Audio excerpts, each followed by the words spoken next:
کہ سیویاں تو تھوڑی بھیجی ہیں لیکن دعائیں میں تھوڑی نہیں کرتی تیرے لیے, دعائیں لمبی کرتی ہیں. یہ رنگ بھی ہم نے یہیں دیکھا ہے, کسی اور شعبے میں. میرے ایک دوست ہے, مجھے کہنے لگے مولویوں سے لوگ بڑا پیار کرتے ہیں, پیار تو ہم سے بھی کرتے ہیں, لیکن میں نے کہا نہیں یار, تمہیں لوگ صرف نوٹ دیتے ہیں اور ووٹ دیتے ہیں, ہم پہ تو لوگ جان دیتے ہیں. اتنی محبت کرتے ہیں, اتنی محبت کرتے ہیں, خود دھوپ میں کھڑے رہتے ہیں, ہمارا انتظار کرتے ہیں.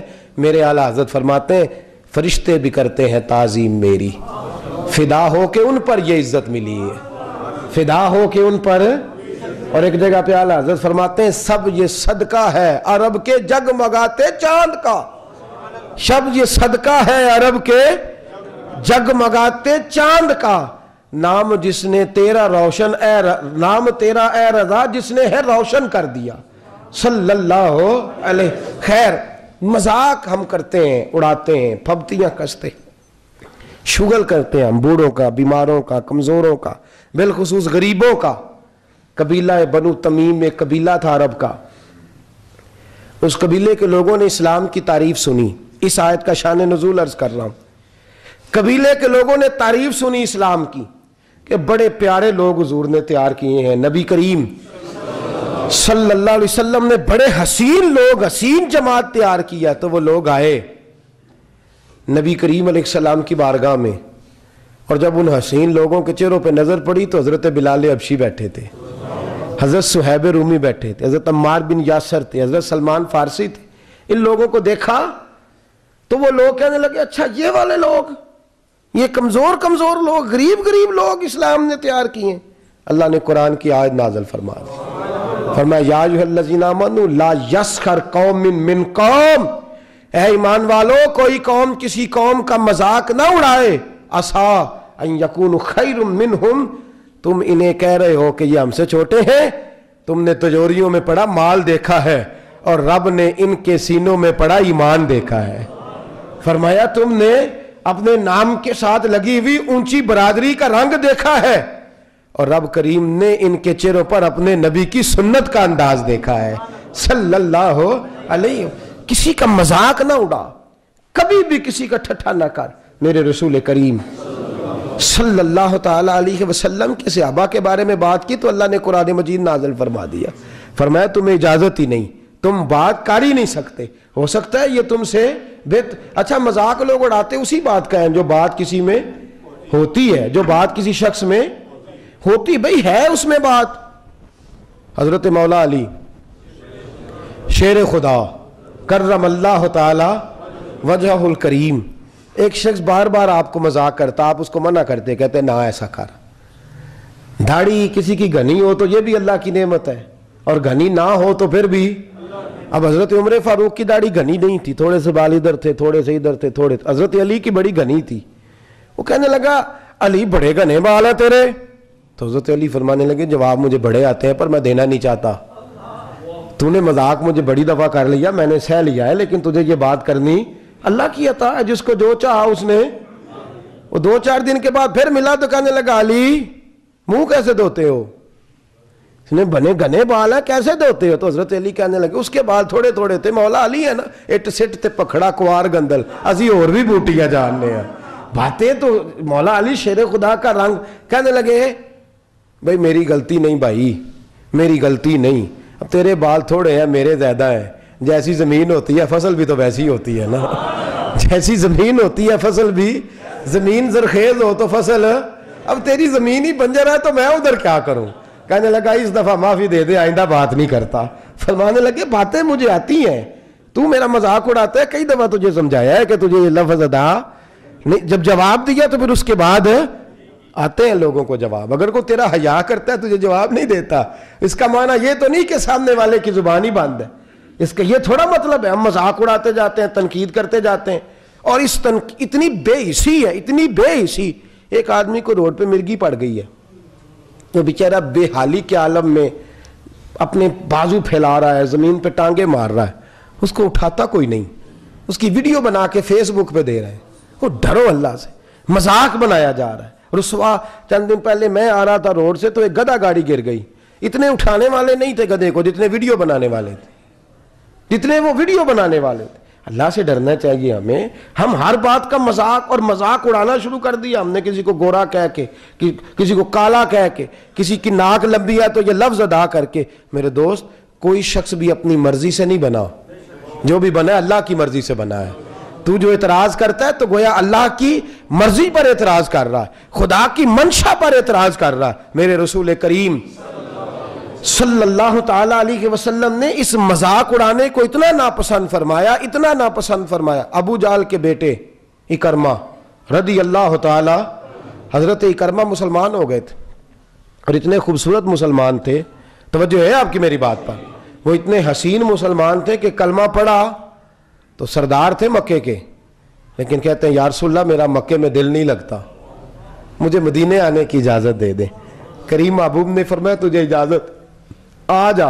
اکرمہ آ گئے مدینے.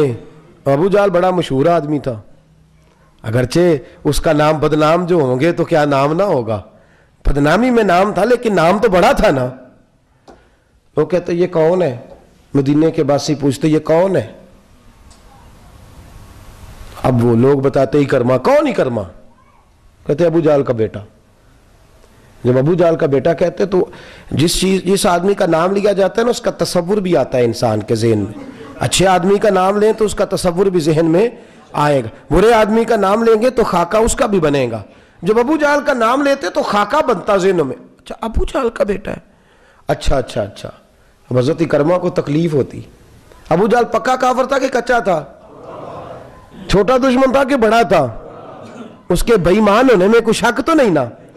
لیکن رسول کریم صلی اللہ علیہ وسلم کے اس غلام کو لوگ جب یہ تعارف کراتے نا کہ ابو جہل کا بیٹا, ابو جہل کا, بھائی تھا بھی ابو جہل کا بیٹا, بات بھی جھوٹی بات بھی سچی ہے, لیکن لوگ ہنستے ٹھٹھا کرتے. میرے رسول کریم صلی اللہ علیہ وسلم کی خدمت میں جناب اکرمہ نے عرض کی یا رسول اللہ صلی اللہ علیہ وسلم, اگر ابو جہل میرا باپ ہے تو میری کیا غلطی ہے, اگر میں اس کے گھر میں پیدا ہوا ہوں تو حضور میری کیا خطا ہے.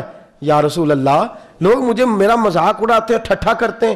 میرے نبی منبر پہ بیٹھے اور جمعے کا خطبہ دیا. سید عالم صلی اللہ علیہ وسلم نے فرمایا کیا ہو گیا لوگوں کو, مردوں کا نام لے لے کے زندوں کو تکلیف دیتے ہو. فرمایا کوئی اسے ابو جہل کا بیٹا کہہ کے نہ پکارے. ابو جہل کا بیٹا فلاں قبیلے کا آدمی ہونا وہ کل کی بات تھی, آج کی بات کرو. حضور آج کی بات کیا ہے؟ فرمایا آج کی بات یہ ہے کہ وہ خدا کا بندہ ہے اور محمد مصطفیٰ کا امتی ہے صلی اللہ ہو. ہمارے ایک دوست ایک دفعہ ٹیچر مجھے کہنے لگے, میرا ایک دوست ٹیچر تھا تو یرانے میں بات چال نکلی. وہ مجھے کہتا آرام سے بیٹھ, تجھے پتہ نہیں میں سید زادہ ہوں. سید کی عزت کرنا ایمان کی علامت ہے, سید کی عزت کرنا. بولیے بولیے. تو شغل کی بات انہوں نے محبت کی بات سنائی. کہنے لگے تجھے پتہ ہے میں سید کا بیٹا ہوں. تو کہنے لگے میرے بھی دل میں بات آ گئی. میں کہا تینوں نہیں پتا میں نبی دا پتر ہوں. تو کہتے ہیں جناب آپ کون سے نبی کے بیٹے ہیں؟ کہنے لگے تمہیں پتا نہیں حضرت آدم نبی تھے تو میں ان کا بیٹا نہیں, تو تمہیں کسی نے اجازت دی ہے؟ تم اگر سید کے بیٹے ہو تو میں. بھائی دیکھیں نا, آپ کو ایک شخص ہے وہ شان والا ہے, اس کی شان کو تسلیم کرنے میں اعتراض, لیکن اس کو نہیں اجازت ہے کہ وہ آ کے کہے کہ بھائی فلاں میرے سے چھوٹا چھوٹا ہے. اعلیٰ حضرت فاضل بریلوی رحمت اللہ علیہ کے سامنے ایک شخص نے نعت پڑھی. اس نے کہا شان نے حضور کی شان میں, کہنے لگا شان یوسف جو دبی تو وہ بھی اسی در پہ دبی. تو اعلیٰ حضرت فرمانے لگے ایسے نہ بول, نبی پاک کسی کو دبانے نہیں آئے. تو حضور کیا پڑھوں؟ تو فرمانے لگے کہ شان یوسف جو بڑی وہ بھی اسی در سے بڑی, شان یوسف جو بڑی وہ بھی, یہ والے لفظ بول. حضور کسی کو گھٹانے نہیں آئے. فرمایا یہ تو کہتے رہو ہمارے نبی کی شان سب سے زیادہ ہے, ہمارے نبی کا مقام سب سے زیادہ ہے. یہ کہنے کی اجازت نہیں کہ فلاں کا مقام چھوٹا ہے, یہ لفظ بولنے کی اجازت. دیکھیے نا اعلیٰ حضرت فاضل بریلوی فرماتے ہیں کہیں پنچایت لگ جائے, کہیں عدالت قائم ہو جائے, باپ بیٹے کا مقدمہ آ جائے, بیٹا سچا ہو باپ جھوٹا ہو, تو اعلیٰ حضرت فرماتے ہیں یہ تو کہتے رہو کہ بیٹا سچا ہے, لیکن ایک دفعہ بھی اپنے منہ سے یہ نہ کہنا کہ باپ جھوٹا ہے. اس لیے کہ جو باپ ہوتا ہے اس کے لیے یہ لفظ بولنے درست. یہ تمہیں اجازت ہے کہنے کی نہیں بیٹا جو بات کر رہا ہے وہ بات صحیح ہے, لیکن والد کے بارے میں یہ جملے کوئی بھی سرپنچ, کوئی بھی جج, کوئی بھی قاضی یہ لفظ نہ ادا کرے کہ باپ جھوٹا ہے، لفظوں کا فرق ہے نا. ہم مذاق اڑاتے ہیں، ہم لوگوں کا ٹھٹھا کرتے ہیں، ہم کسی شخص کی جو ہے وہ شکل دیکھ کے، کسی کی بات سن کے، کوئی بیچارہ توتلی زبان والا ہے تو اس کو تھتھا بھی کہا جا سکتا ہے، لیکن یہ بھی تو کہا جا سکتا ہے نا اس کی بولی حضرت بلال جیسی ہے. لفظوں کا ہی فرق ہے نا. آپ اس کو عزت بھی دے سکتے ہیں اور اس شخص کی توہین بھی کر سکتے ہیں، لیکن عزت والے معاملے میں آئیں. کوئی قوم کسی قوم کا مذاق نہ اڑائے. رسول کریم صلی اللہ علیہ وسلم کی حدیث ہے، سو تو نہیں گئے آپ لوگ.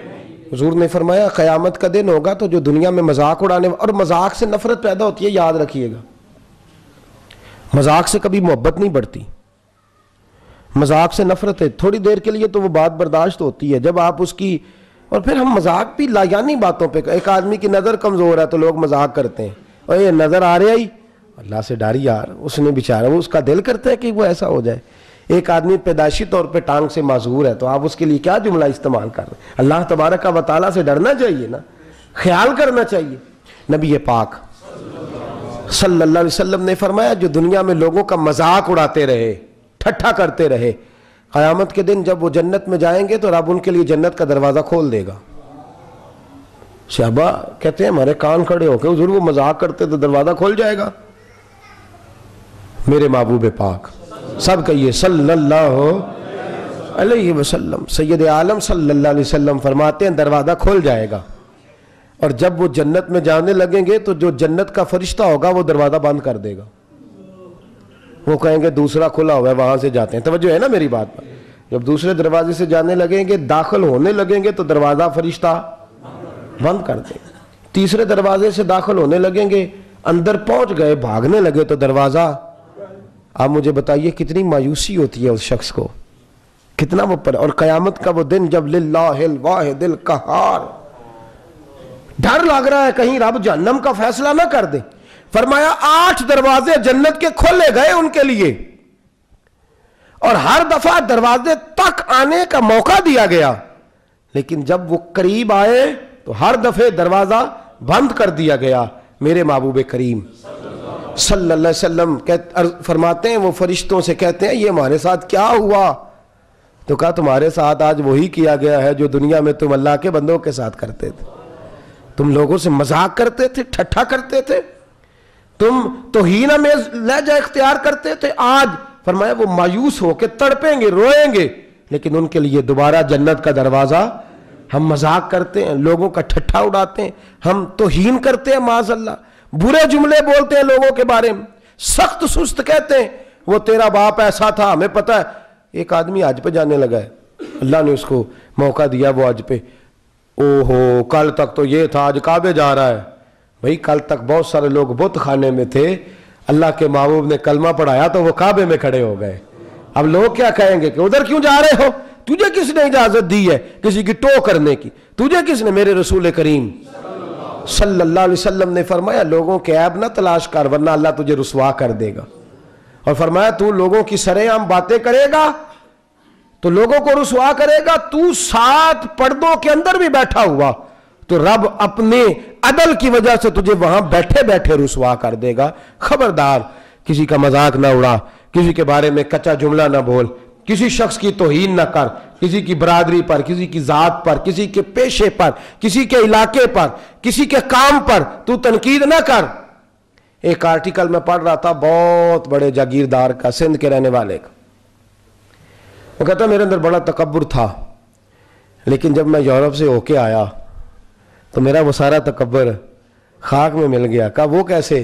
کہنے لگا یہاں میں چودھری تھا، وہاں مجھے کسی کے برتن دھونے پڑ گئے، وہاں مجھے کسی کی گاڑی صاف کرنی پڑ گئی تو مجھے سمجھ آئی کہ یار نہیں، یہ تو توفیق ہے اللہ کی. وہ جس کو چاہے جو چاہے بنا دے، جس کو چاہے جتنا چاہے مال عطا کر دے. وارث شاہ مان کری نہ وارثاں دا، رب بے وارثہ کر کے مار دائی. کہ یہ تو اس کی بے نیازی ہے. تو میں وہاں گیا تو سمجھ گیا.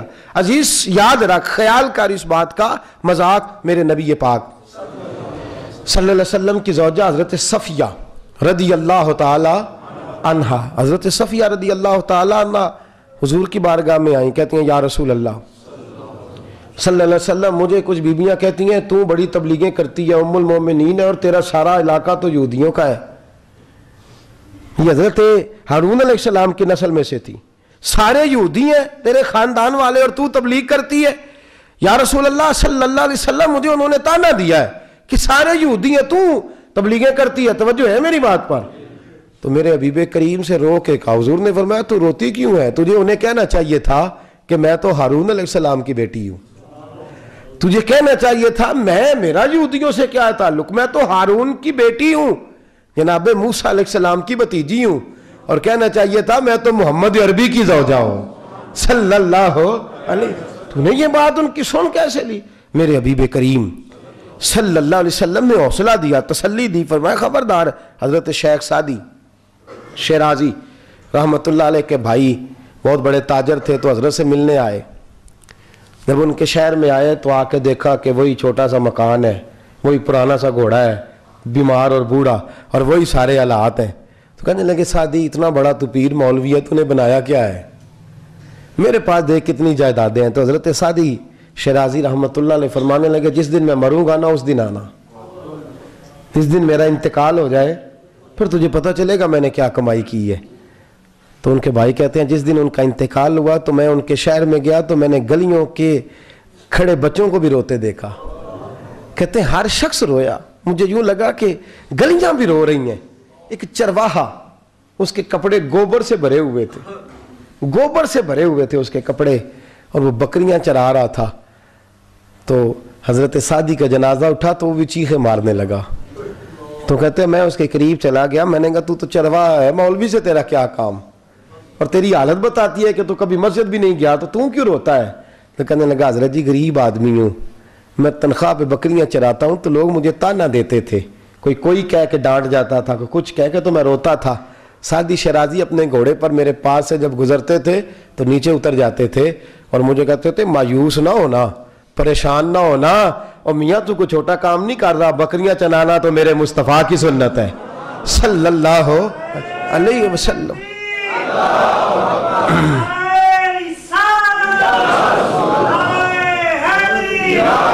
یہ تو حضور کا طریقہ ہے. فرمایا وہ مجھے جوان کر جاتے تھے، بڑا کر جاتے تھے، تو وہ رہتے تو مسجد میں تھے لیکن وہ لوگوں کی عزتوں کے محافظ بنے رہتے تھے، وہ پیار بانٹتے تھے، وہ محبت تقسیم کرتے تھے. ہم ٹھٹھا کرتے ہیں، مذاق کرتے ہیں. عزیزو سنو، میرے نبی کریم صلی اللہ علیہ وسلم نے غریبوں کو، مجبوروں کو، اور ان لوگوں کو جن کی حالت بڑی خستہ ہوتی تھی، میرے نبی انہیں بھی پاس بٹھا لیا کرتے. حدیث پاک میں آتا ہے کہ پگلی عورت، دیوانی. آپ نے کبھی کو دیکھا ہے شخص میرے جیسا چھوٹا آدمی بھی پاگلوں کو ٹائم دیتا، اور چھوڑیں جی یہ تو پاگل ہے، کس کی بات پہ آپ لگ گئے؟ اس عورت کے علاقے کے لوگ کہتے ہیں کہ پگلی تھی، دیوانی تھی، لوگ مذاق اڑاتے تھے، بچے اس کو روڑے مارتے تھے، مذاق کرتے تھے. لیکن وہ حضور کی بارگاہ میں حاضر ہوئی اور یوں صحابہ کے درمیان میرے نبی کریم بیٹھے. جب وہ بی بی آئی نا تو حضور سے کہنے لگی یا رسول اللہ صلی اللہ علیہ وسلم حضور مجھے کام ہے آپ سے. تو حضور اٹھ کے کھڑے ہوئے تو اس کے محلے کے لوگ کہنے لگے حضور پگلی ہے، دیوانی ہے، چھوڑے. اور لوگ مذاق کرنے لگے اس کو، کہنے لگے تو ادھر بھی آ گئی ہے، چل دوڑ وہاں، وہ فلان جگہ کھجوریں پڑی ہیں، کھا لے جا کے، بھاگ جا. حضور یہ پگلی ہے. میرے محبوب نے ڈانٹا، فرمایا چپ کرو، وہ تم سے بات کر رہی ہے کہ مجھ سے کر رہی ہے؟ تم سے بات کر رہی ہے کہ مجھ سے کر رہی ہے؟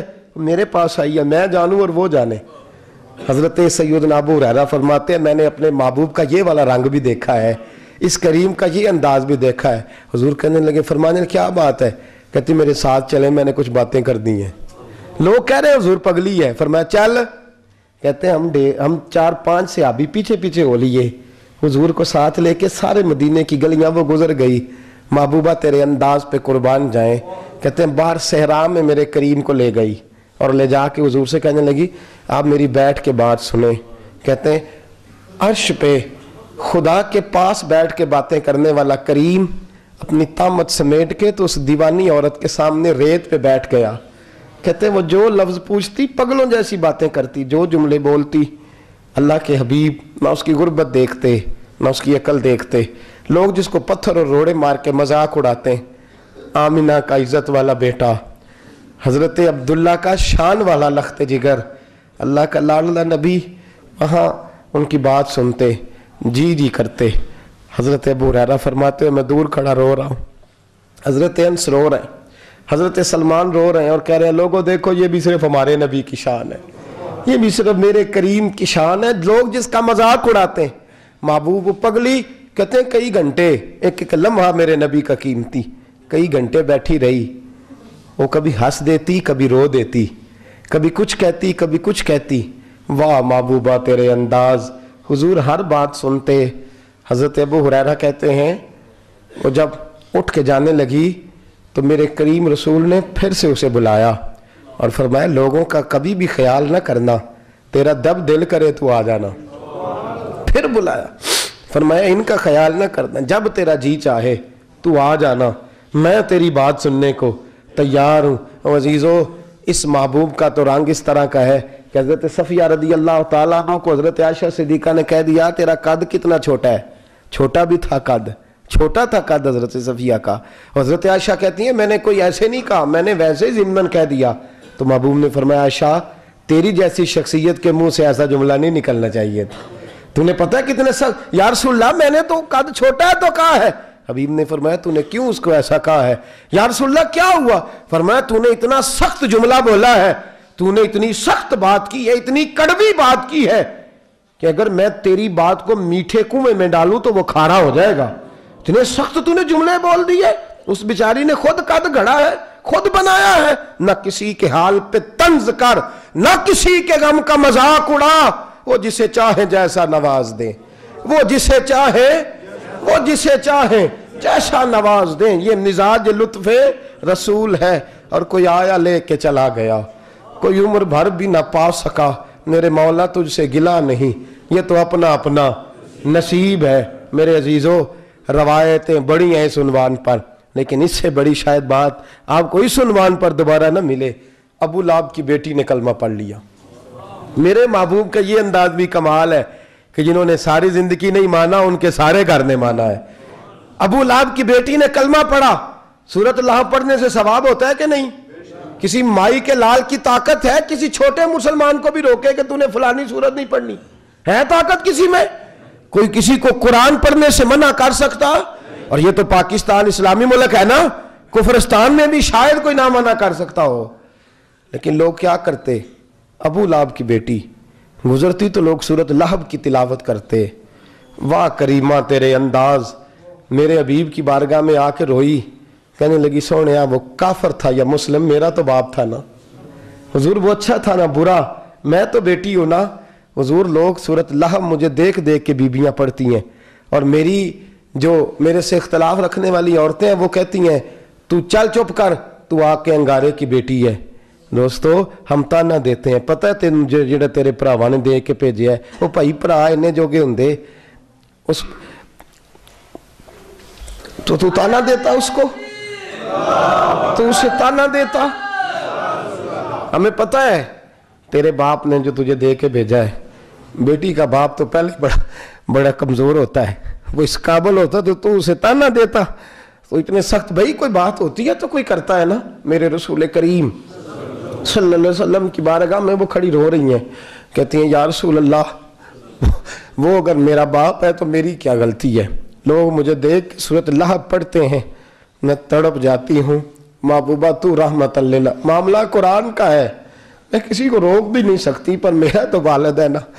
واہ میرے محبوب ممبر پہ بیٹھے، خطبہ جمعہ دیا اور فرمایا ہر شخص کو قرآن پڑھنے کی اجازت ہے، پر ابو لہب کی بیٹی آئے تو میں اجازت نہیں دیتا کہ کوئی سورۃ لہب کی تلاوت کرے، اجازت نہیں، روک دو، کوئی قرآن پڑھ کے بھی اسے مذاق نہ کرے۔